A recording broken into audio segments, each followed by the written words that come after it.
Oh, good morning, everybody. Yet another busy week here at the home lab. When I first started as a faculty member and I was into research, we used to always talk about it being the lab. That was a cool thing to have your own lab. Well, I don't really have a lab. I just myself and enjoy teaching. So today, let's talk about the significance and innovation section of your grant application.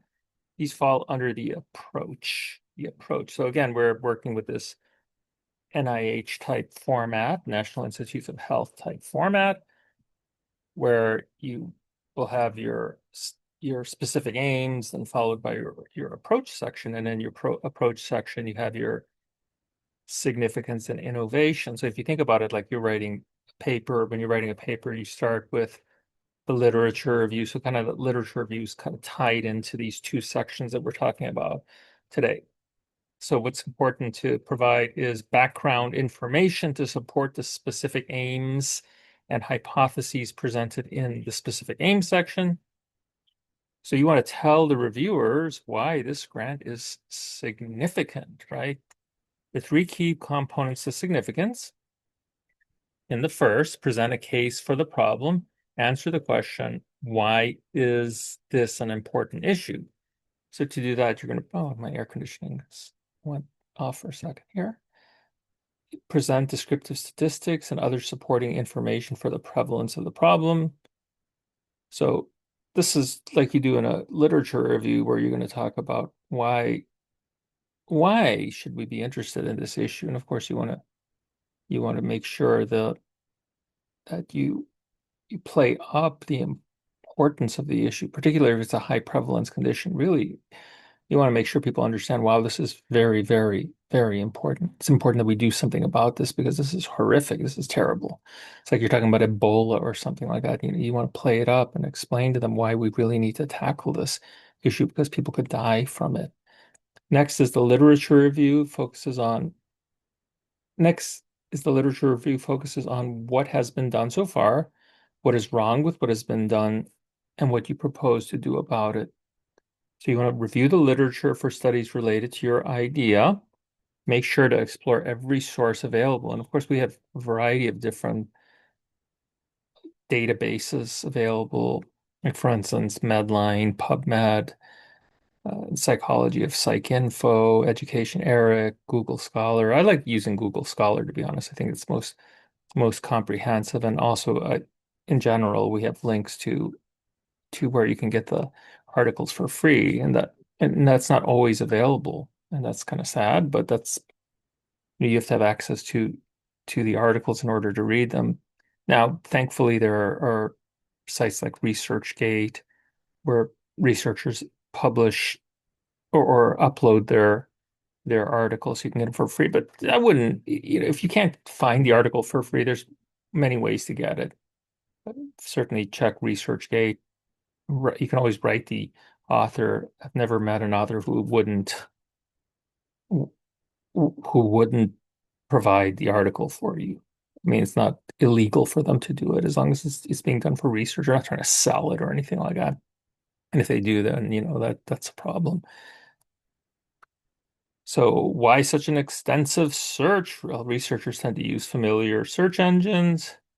However, research can be published anywhere. Failure to review all possible sources may lead to, and I call it embarrassing because it is an embarrassing situation in which you claim something is novel that has already been done, and you wouldn't want that to happen. So you have to really, really, I mean, this is when you're proposing a grant, you're proposing something that's novel that hasn't been done so far. So you got to make sure when you say it hasn't been done so far that it really hasn't been done so far. Otherwise, you're doing a lot of work for nothing. And that really stinks.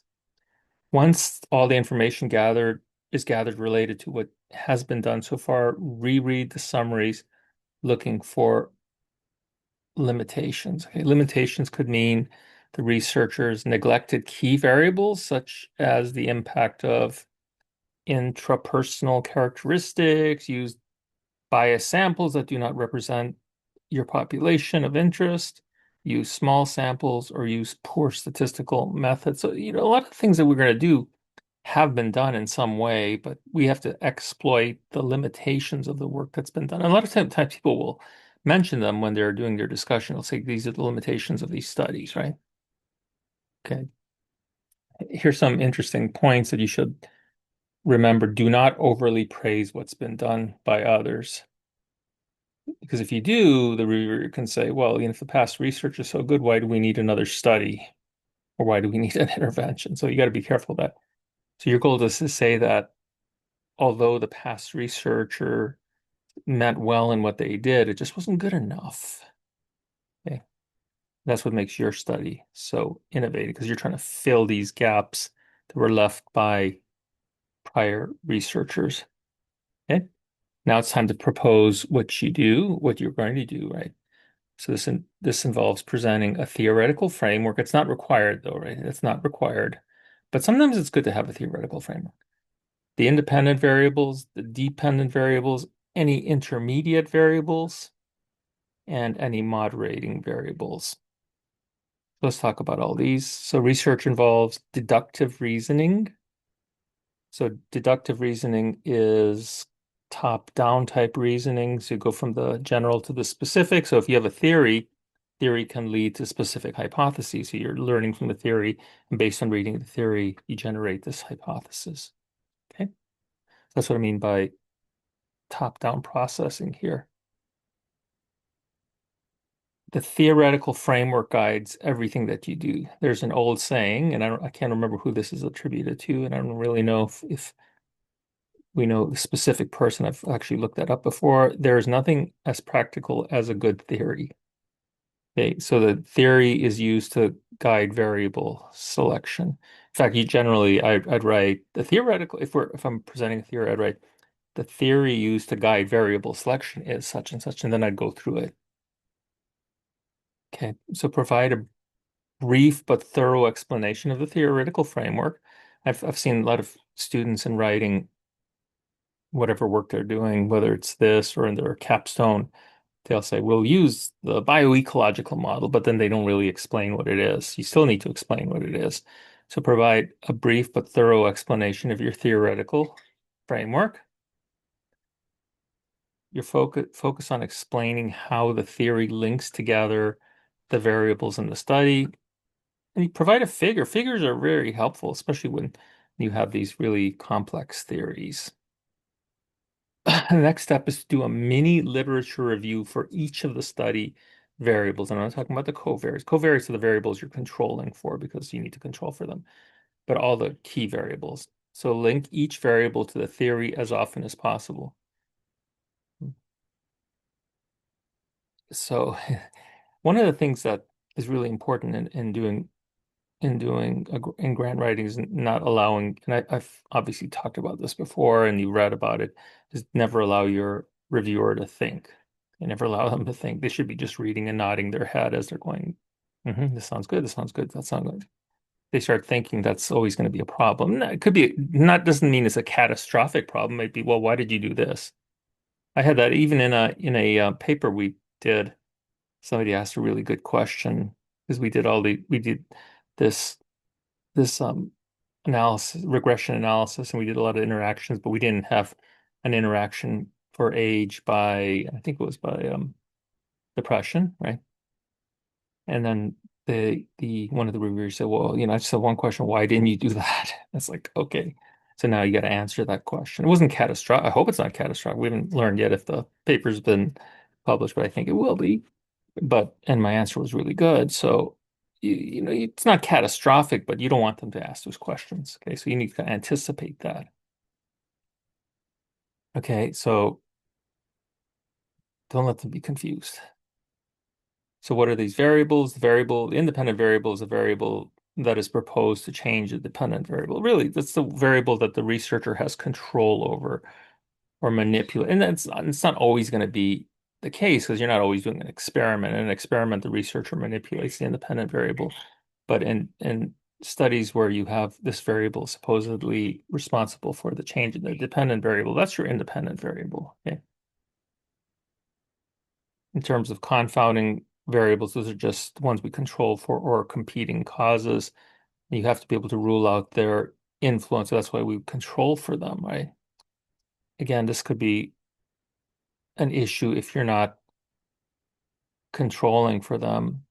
And again, this may not be catastrophic because if the grant is doing very well and the reviewers are reading it, I think it's going to be great. You might say, make sure you control for this variable. Okay, sure, we'll add that in the next permutation of that grant. I mean, if you're lucky to get a revi sort of like a good enough score where on the first round where they'll let you correct it. Or even if you get a good score and they just accept it, but they'll tell you you have to control for something, that would be real good. I kind of already talked about just excuse me, about independent variable. The independent variable, especially if you're doing an experimental study, is generally going to be the treatment versus the control, right? Treatment versus the control. And let's say if we're doing a drug study, it's usually the treatment versus a placebo. A placebo is like a sugar pill. It's an inert substance. Could be saline too if you're testing some kind of a vaccine, right? It'd be saline. So one group would get the treatment group would get the actual substance. The control group would get saline, which is an inert substance. It does nothing, right? And the goal is to have the vaccine perform better than the placebo, or if you're taking a pill, have a pill perform better than the placebo. So that when you're doing an experiment, again, we're talking about the independent variable that the researcher has control over. The researcher manipulates, right, the independent variable. So one group gets the real substance, one group gets the inert substance, right? So in drug studies or vaccine studies, it's pretty easy to have that control, right? It's very easy to have that control because you have the sugar pill or you have the saline. However, when we're testing out treatments of some sort that are not involved, not involving a substance like a drug, like for instance, we're testing a new therapy process, right? Then what's the placebo? Because there's no such thing as a sugar pill for a treatment. So in that case, we use alternatives. For instance, we usually do treatment as usual. How does this compare to treatment as usual? Or you could use, how does this control the pamphlets? Like let's say we're trying a treatment for substance abuse, we can just control the control group can be pamphlets, right? You have pamphlets describing what it's like to have substance abuse and some options that you have. Another one is weightless control. Weightless control is the most similar, in my view, to a placebo because you're expecting something, right? You're expecting something to happen. And really placebo, and I don't know if I mentioned it, I might have just skipped over that. Let's see, something. Yeah, so if you have the focus of the reason you have a placebo is that we want to control for expectation, right?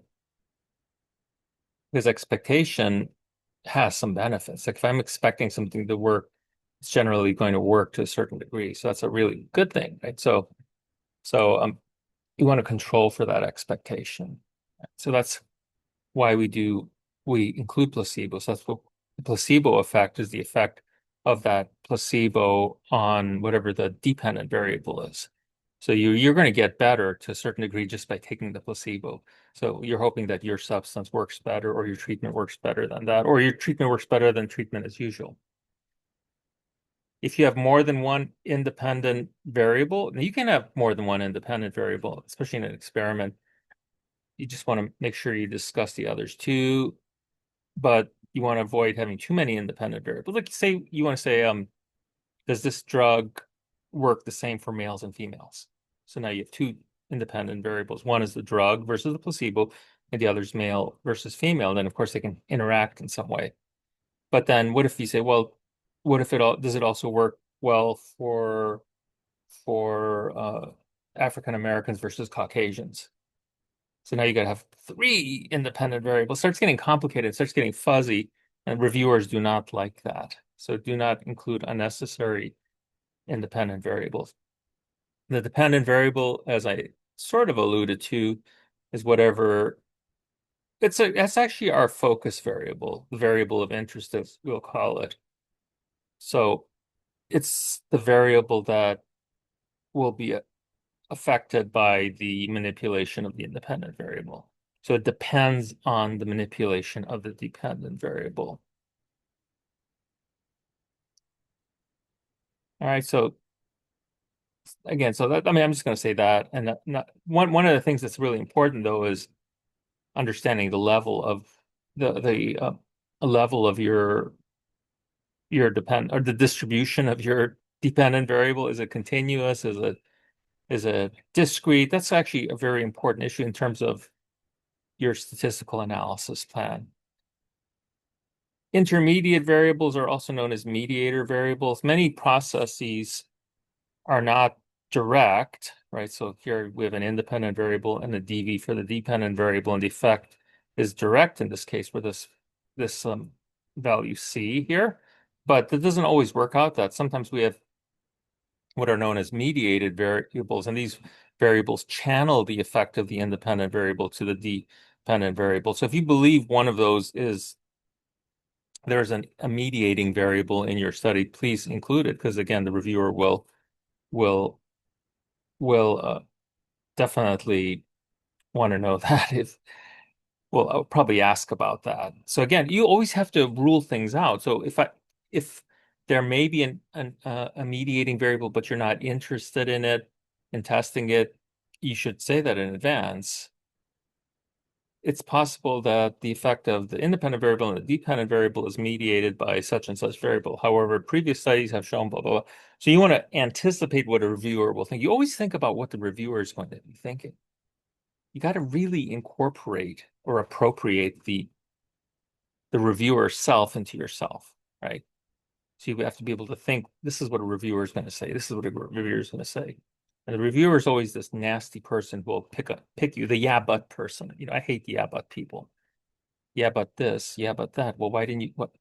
So that's the person you want to appropriate. So I don't know if I talked about that. I may have in the book, generalized other. The generalized other is this other person that's out there, or this is the societal view of everything.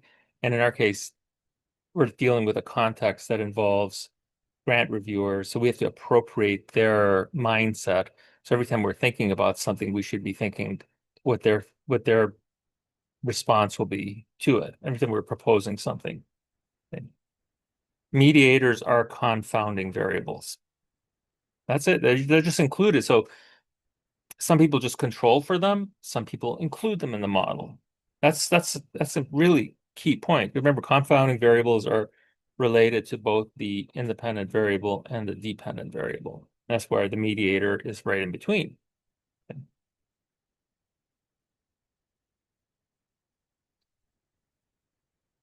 How do we assess mediation? This is actually an important slide, and I hope you're paying attention.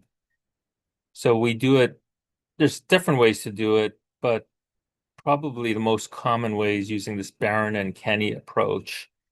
And it's kind of actually it's simple, but there's steps to it, and you need to include all of these steps. So using the Barron and Kenny approach, these conditions must be met. All paths in the model must be significant.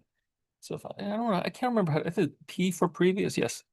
All paths in the model must be significant, path A, path B, and path C. So the mediator's effect on the dependent variable, the independent variable, these all have to be significant. Most important is path C because path C is the primary path of the path of primary interest. So if there's no significant effect, there's nothing to be mediated. And that's key to the Barron and Kenny approach. You can't mediate something that there's nothing to mediate, right? All right, so all of those paths must be significant. Let's see what else. Okay, and then going back for a second here. So this has to be significant. Once you include the mediator in the model, so you're doing a regression analysis model, right? once you include the mediator in a model, path C should no longer be significant. And that's really key. If it's no longer significant, you have full mediation. Now, it could be significant, but the effect, so this is a regression analysis, you're going to get these parameter estimates, these B values can go down and still be significant. So you might have partial mediation. That's also feasible with the Baron and Kenny approach. Okay. But make sure you justify their inclusion if you include them. And again, that should be based on past research and or the theoretical perspective if you have one. Okay, I'm just reading these. Key feature of a good grant is the ability to, yes, justify everything. Oh, you don't want to include too many mediators either. That's another issue. If you include too many mediators, again, the model looks messy, and then it's not a good thing. Everything should be very parsimony should be your guide. So make it less messy, make it a very clean looking model. Everything should work well. Now, there are other issues here that I'm not going to discuss as much, but if some of you are into statistics, it's important to note that one of the issues that you could have is somebody who knows stats is that the Baron and Kenny approach can be a little bit misleading. There's an assumption here. Let me show you something. Let me go back. I can't help myself when it comes to statistics. So this path being significant assumes that A times B is significant. That's what mediation is. It's a product. So in a regression analysis, it's a product term. This mediation, right? A times B. Well, actually, it's not a product term. I shouldn't say that. It's not a product term in a regression analysis. It's negate what I said there. Moderation is a product term, but it assumes that A times B is significant. Okay, this pathway here is significant. The problem, though, is that you're not really testing it for significance, right? What you're doing is just saying, well, we included the model. Does the mediator, and does that reduce the path C, or does it eliminate it, right? But that's not what we're not actually doing that, right? We're not actually testing it for statistical significance. If we were testing it for statistical significance, and we just took this A times B path and then found its standard error, we'd be, making some errors ourselves, right? Because that this assumes that the A times B product is normal and its standard error is normal, and that's not actually the case. So in order to deal with that, a better way to do it is to use something called bootstrapping and to calculate bootstrap standard errors. And there is something known as the process macro. If you don't know what a macro is, it's a little section of a computer program that you can put into your statistical package, whatever it is, like SAS or SPSS, whatever you're using, and it'll actually calculate a bootstrapped standard error and will give you the appropriate response here. Bootstrapping is basically a way to create your own population based on this A times B, right? This product term, where it becomes the population value, and then you sample from within that population, right?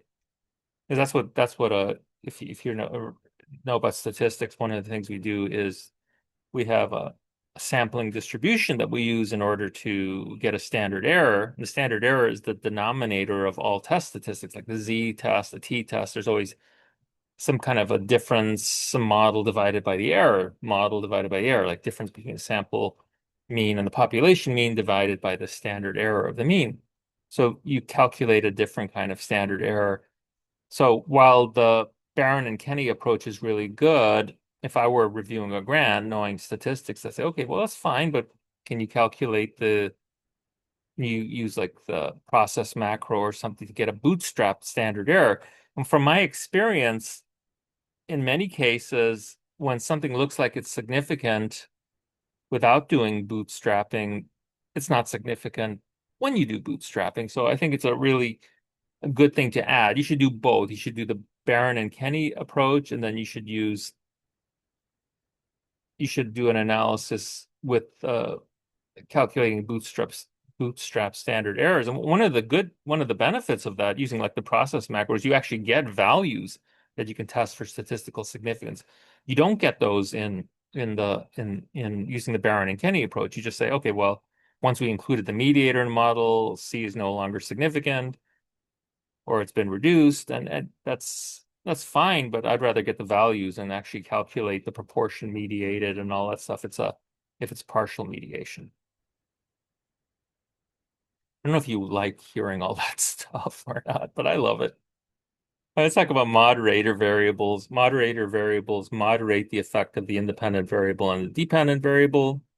So this is just saying that the effect of your independent variable on your dependent variable depends on the level of the moderator variable.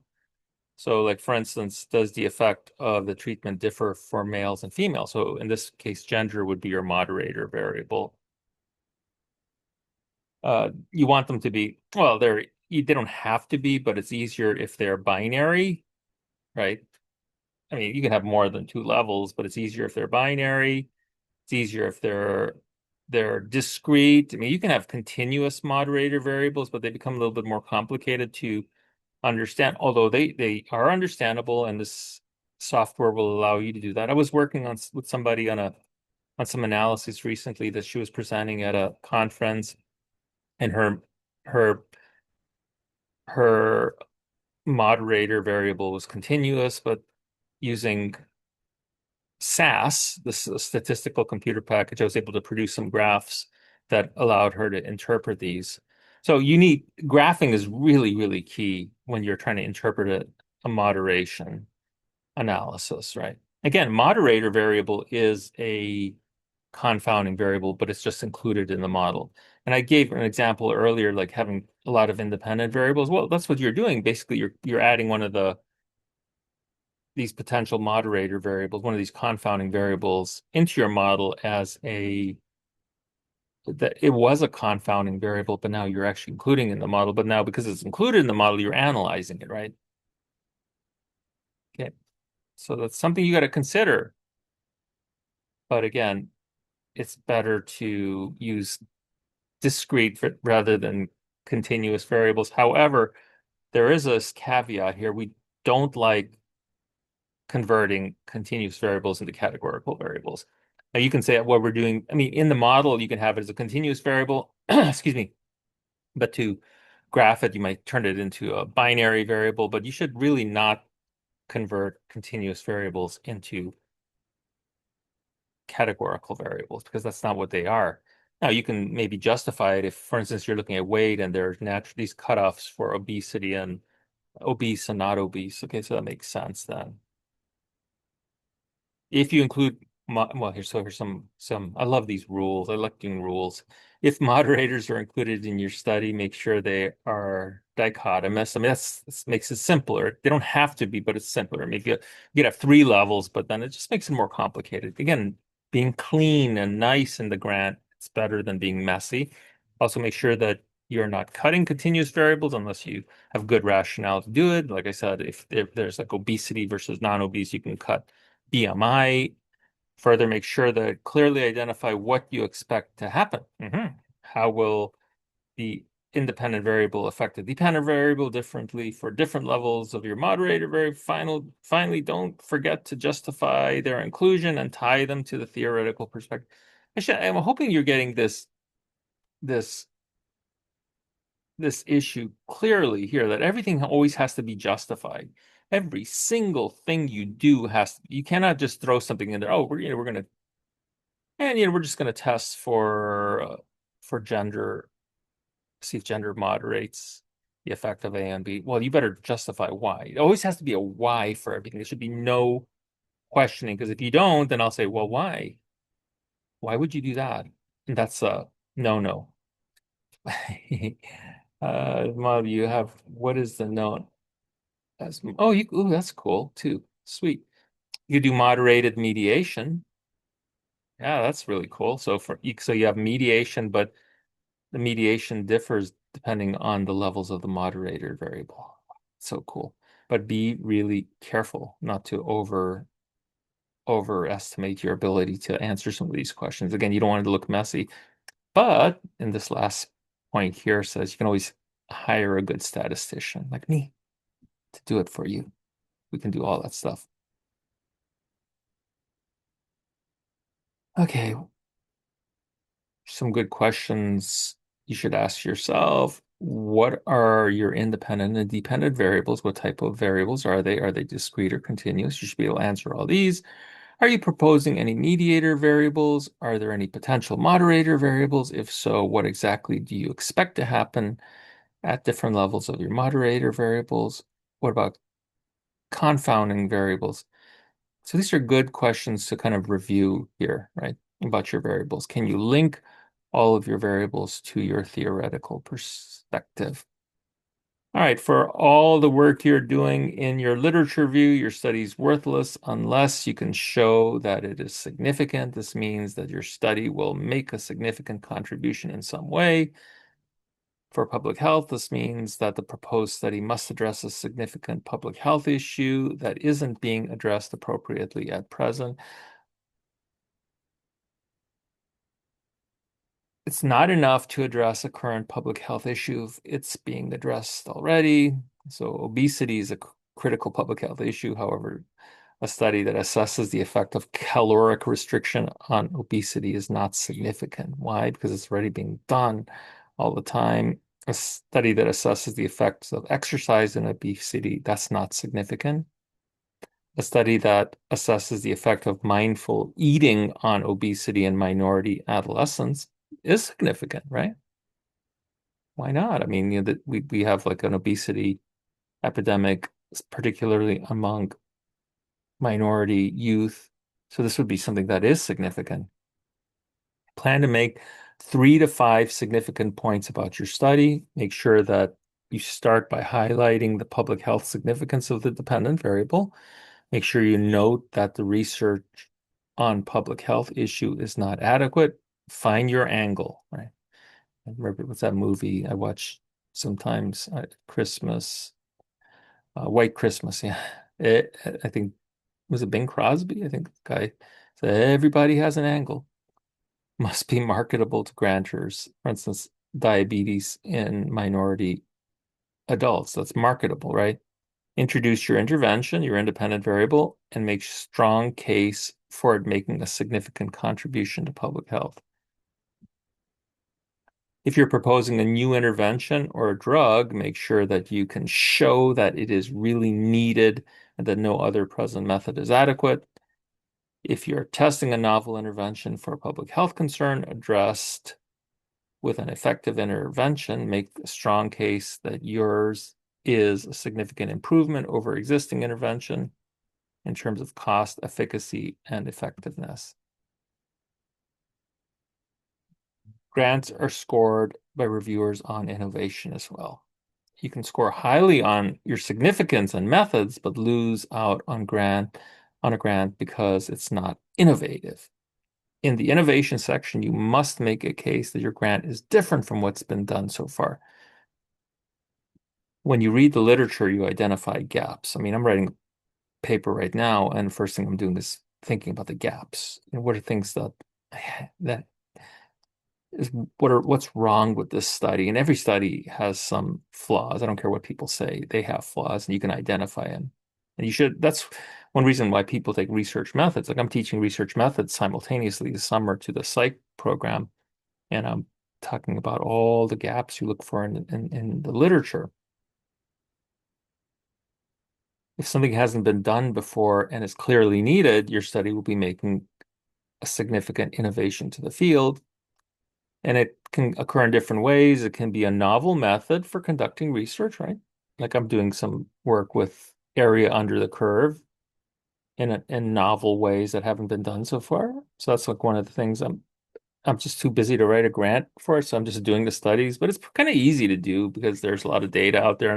And frankly, in the study I'm doing now, I'm just creating my own data. I'm doing simulations. I don't really need a grant for that, but I could turn that into a grant if I wanted to, if I had time to do that. I could use find an angle to make it, because it is innovative. It can be a new statistical method. It can be a new population that has not been studied before. It could be testing a new theoretical model. It could be using an existing treatment in a new way. Like, hey, if we're using aspirin, when aspirin was first used to treat heart attacks, right? When they first occur, the moment after they occur, you get, oh, heart attack, let me take aspirin. Though that's an innovation, right? Using aspirin for heart attacks. Make sure that you identify at least 3 to 5 different ways in which your project is innovative. Prevent evidence that shows that what you're doing has not been done before. Argue that your approach is urgently needed and that it fills this important gap that you identified in the literature. Be really, really careful, though. This is a critical point. I just waited for me to introduce it here. Do not degrade the work of prior researchers. And you may do this inadvertently. You're not going to say, wow, Dr. Rodriguez's work sucks, so we're going to do a better job. If you do that, what if I'm one of the reviewers? You don't want to piss off your reviewers. You can say, well, previous studies did such and such and made important contributions. What we're proposing is actually building upon that. But just be careful in how you state what you do. Otherwise, you could be in an awkward situation where you're actually embarrassing somebody who's a reviewer, and that person is not going to give you a good score. I mean, they're human beings. I hope this was helpful, but yeah, I hope this was helpful for you. Just remember, you're always thinking about what your reviewer is going to say when they read whatever it is that you wrote. Every single sentence that you write has to be crafted with your reviewer in mind. Those are the most important people of all. They're the ones that are going to make or break your grant, not the funder. It's the reviewer, because the reviewers are hired, or they sometimes they volunteer, but generally they're hired for some money, some stipend. Not a lot, but enough. Like I got $500 for one review recently. It's not a, wow, it's not going to make or break my life, but you still get paid. Again, it's not a lot, but these individuals they're paid because they're the experts, right? And the grantors cannot make those decisions themselves because they're not experts in everything that you do, especially if you're doing something very scientific. So you need to be thinking about those reviewers. Practice that. All right, thanks a lot, guys. Have a wonderful day.